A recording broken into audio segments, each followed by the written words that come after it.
Welcome to the second video introducing the Canon AE-1's use and functionality. This video is going to focus more on the functionality.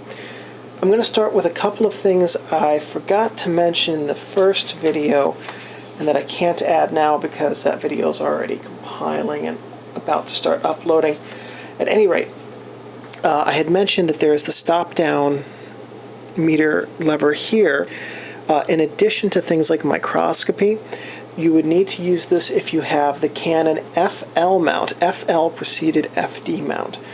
The FL lenses could mount on here because they had the same system, but it was a slightly older technology. If you have the FL 19mm f3.5, FL 35mm f2.5, FL 50mm f1.8, or FL 58mm f1.2, this needs to be used in order to properly meter those. In addition, the R-mount 35mm f2.5, R-mount 50mm f1.8, and R-mount 100mm f2 require stop-down metering to properly meter. The next item to talk about is how to prevent accidentally taking a photo that when you started the self-timer and then someone gets out of the chair or whatever and just goes and runs away. So if we flip that forward for the self-timer, we set it, and the red light's blinking, it's going to go off pretty soon, but we don't want it to, hit the battery check button, and that will turn off and cancel the self-timer. So we're looking through the viewfinder right now, and you can see it's kind of hard to see. Let me see if I can get a little bit less light here. There we go. You can see that there over to the left of the viewfinder, that's actually the center of the viewfinder. There's a split ring in the middle, and that's what you would see to focus on. And what you would do is you would focus. As you focus, the two objects in that center will come into alignment.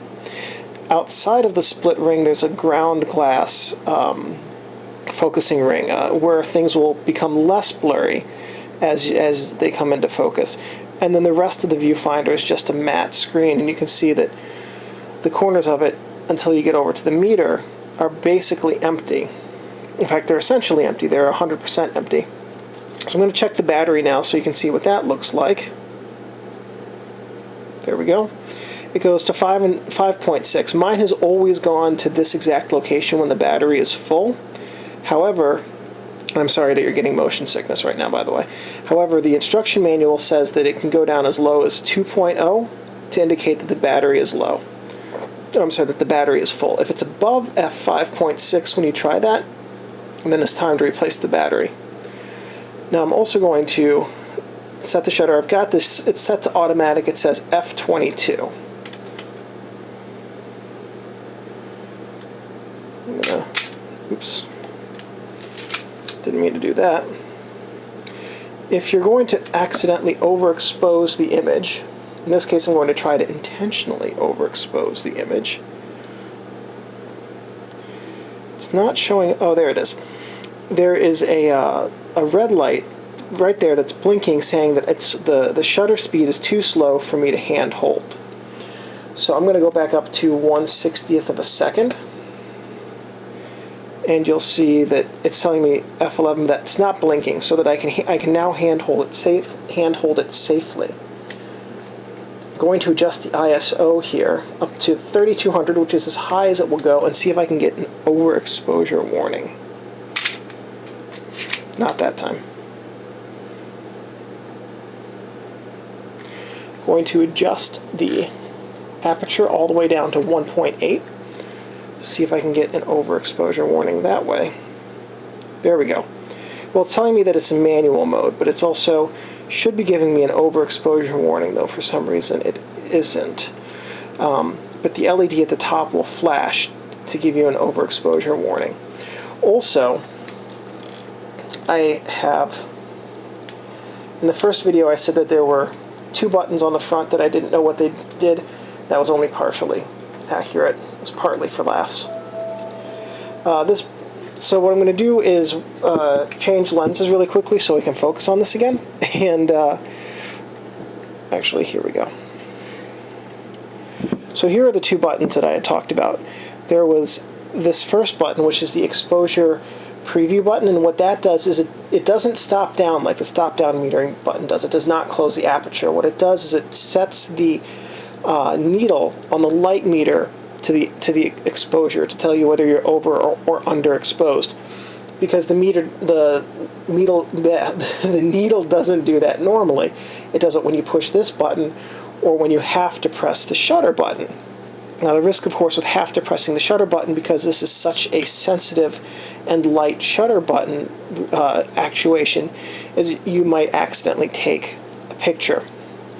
Then the backlight correction button. This is used if you're in a situation with high backlighting, like taking a picture in front of an open window. You would push this and it would compensate for that and properly expose the part of the image in the foreground. Alright, so we're going to talk first about the interface. We looked at this in the first video, so skip ahead if you would like. This is how to mount and unmount the lens. It unmounts counterclockwise. On the mounts that have the silver button, where the whole lens rotates, you push the silver button and then rotate it counterclockwise. And with the FD mount lenses, you can see it has these couplings protruding out the back. These are meter couplings and things like that. It's a bad idea to set the lens down without a lens cap on this way. That's a good way to mess up the meter coupling and make your lens work improperly on your camera. So I'm going to set it down there with the lens cap on over to the side. And then here's the other type of FD mount. I think I've got the aperture set wrong on this lens. I do. There we go. This is the other kind where instead of the whole lens rotating, there's simply a rotating thing that only rotates when there's a lens cap or a camera attached to it. So you mount it and then rotate like that. I'll do that again because that was off camera. Wonderful cinematography on my part. So there's a red dot here and a red dot here. You just line them up and insert them. Rotate. And it's set. I'm going to change that to automatic because it's the AE-1. I have not actually used this lens. This lens is brand new to me on the AE-1 yet. I've used it extensively on the F1 that I've bought it with. It's really a nice lens. I said that in the first video, but it's worth saying again. That's a really, really great wide-angle lens. Let's see. The earlier FD mount lenses had this style of breech load, where the ring turned, and the later ones had this style, where the whole lens turned. There we go. I'm going to put this lens cap back on and set that off to the side until we need it later. So why did Canon choose the breech mount system over the bayonet mount system? And the Canon engineers argued that a bayonet mount system would require that the lens mount touch the camera's mounting flange, and that over time that metal-on-metal contact would change the tolerances by wearing away metal either on the lens mount or on the camera flange, and that would affect the lens's ability to focus properly, and maybe the ability of the lens to mount properly. The argument for that, in retrospect, I think it's very precise. It's a very precise engineering approach. That said, the amount of mounting and unmounting and the force with which it would have to be done are much greater than most people will experience in their lifetimes of using their cameras. I have some really old cameras with bayonet mounts. We're going back into the 60s. Not a single one of them, even ones that have been used extensively, exhibit those kinds of problems. My Nikon FTN, and there's a video coming up for that pretty soon, has clearly been used with reckless abandon and a great deal prior to me getting it. Both of my FTNs have been, and neither of them have a problem with those tolerances. But that was the reason that Canon did it. And it wasn't until later with the EF system that Canon adopted the standard bayonet mount because the bayonet mount has other advantages. Because whereas this type of mounting bracket, you can put the couplings in, it's a little bit, my understanding is it's a more complicated engineering procedure to do the breech mount than the bayonet mount, and it's also easier to put future modifications into a bayonet mount, things like autofocus. There are not any autofocus FD mount lenses, and maybe that's because FD predates autofocus, but anyway. And some of the other more advanced electronic couplings are harder to get into something like this, is what I have read. The next thing we're going to do is we're going to talk about how to load film. So the film is loaded here on this side, and then it's pulled over to this side where the lead is inserted into the camera. Actuate the shutter, bring it, make it tight, and there your film is loaded. And what you do now, normally I would show you this with the back open because the film that I've been using is already ruined. This is actually fine film, and I plan to use it, so I'm not going to do that. You would click forward through 3 frames, and now this is ready to start taking pictures, and you've got a fresh frame ready to go in the camera. Once you finish taking all of your pictures, push this release button on the bottom and hold it down. Actually, on this camera, you don't have to hold it down. Oh, I hope I didn't just rewind that back into the case. Oh, thank goodness. Because I don't have a tool to pull these out of their cassettes.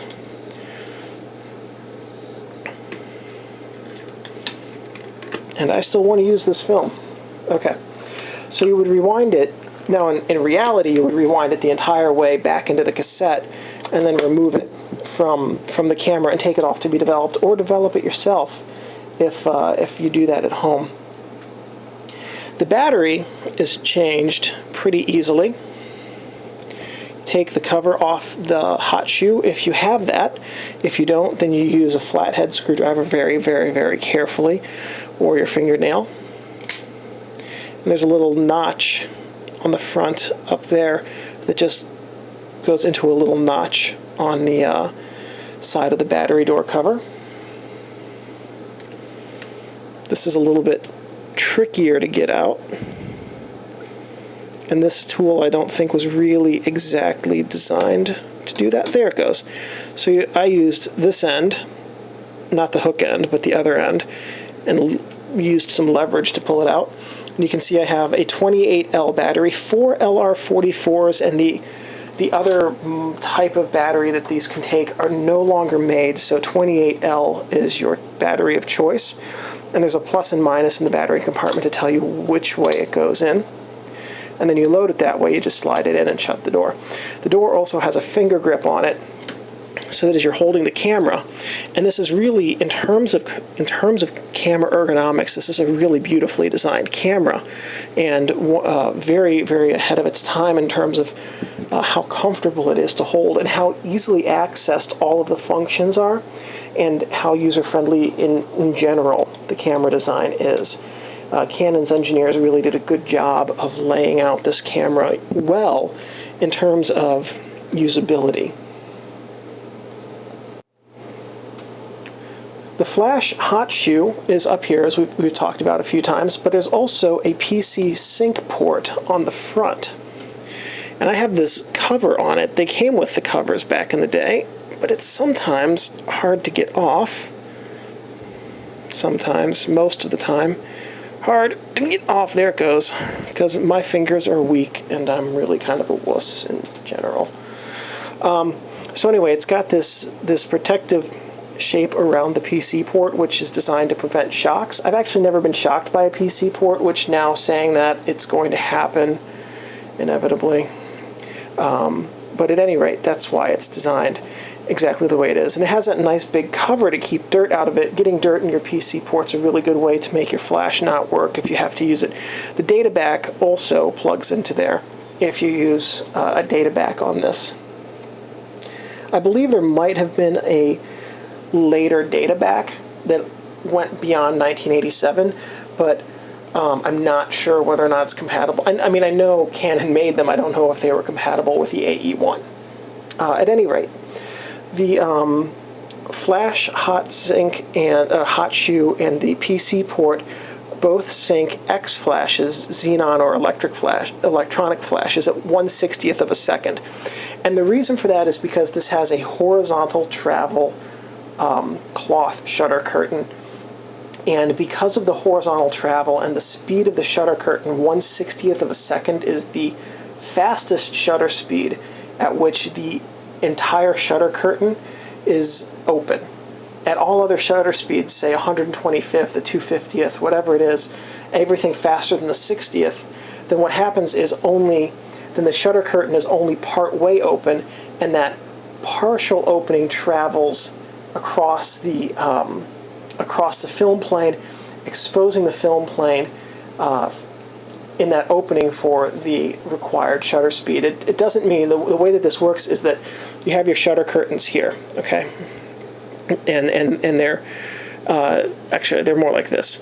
And then the one opens, 60th of a second, flash, the second one closes. Well, at 1/125th, opens, closes like that. So you have a lag. At 1/1000th, it's going to be something more like that. And you get a very narrow opening with the faster shutter speeds. So that's why the horizontal travel cloth shutters typically have a flash sync speed of 1/60th. Vertical travel cloth shutters have a slightly faster sync speed. And then the metal flap shutters that do that have an even faster sync speed. Anyway, this also had an M sync speed of 1/30th of a second, but M bulbs aren't made anymore, so it's not super useful knowledge. One great design element is that the battery on this camera can last for up to 556 36 exposure rolls of film. And the way they did that was by making this camera very, very power efficient. So the shutter only uses power when the button's completely depressed. The meter only uses power when the shutter button is halfway depressed or you're taking a meter reading. And the rest of the time is not working. As soon as you take your buttons off of this, it powers off.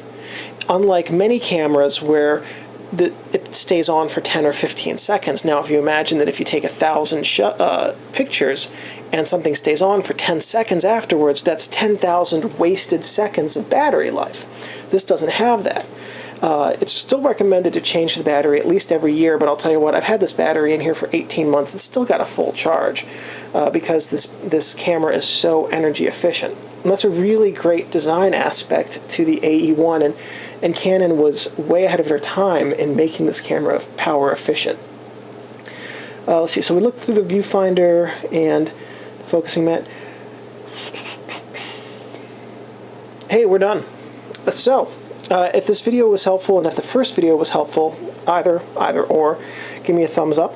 If you have any comments or questions, feel free to post them in the comments down below, and I'm pretty good about responding fairly quickly. If you'd like to subscribe, the button's up here. I hope they don't change the layout on me now, and you'll get to know when I have more videos coming out, whether they're photography or non-photography related. Also, if you have any suggestions for videos, things you'd like to see made, if I have the equipment and technical know-how, I'd be more than happy to make that video for you. Just leave me a suggestion in the comments box or send me an email. I've gotten a few emails with video suggestions that I have subsequently made into videos. Oh, one last thing. Stick around for a few seconds, and I'm going to show you some number, I haven't decided yet, of photos I took with this camera and this lens. And you'll get to see how well the metering system works on this with different films. And what I'll do is when I show the photo, I'll also show you the type of film that I used and any other details I have about that picture.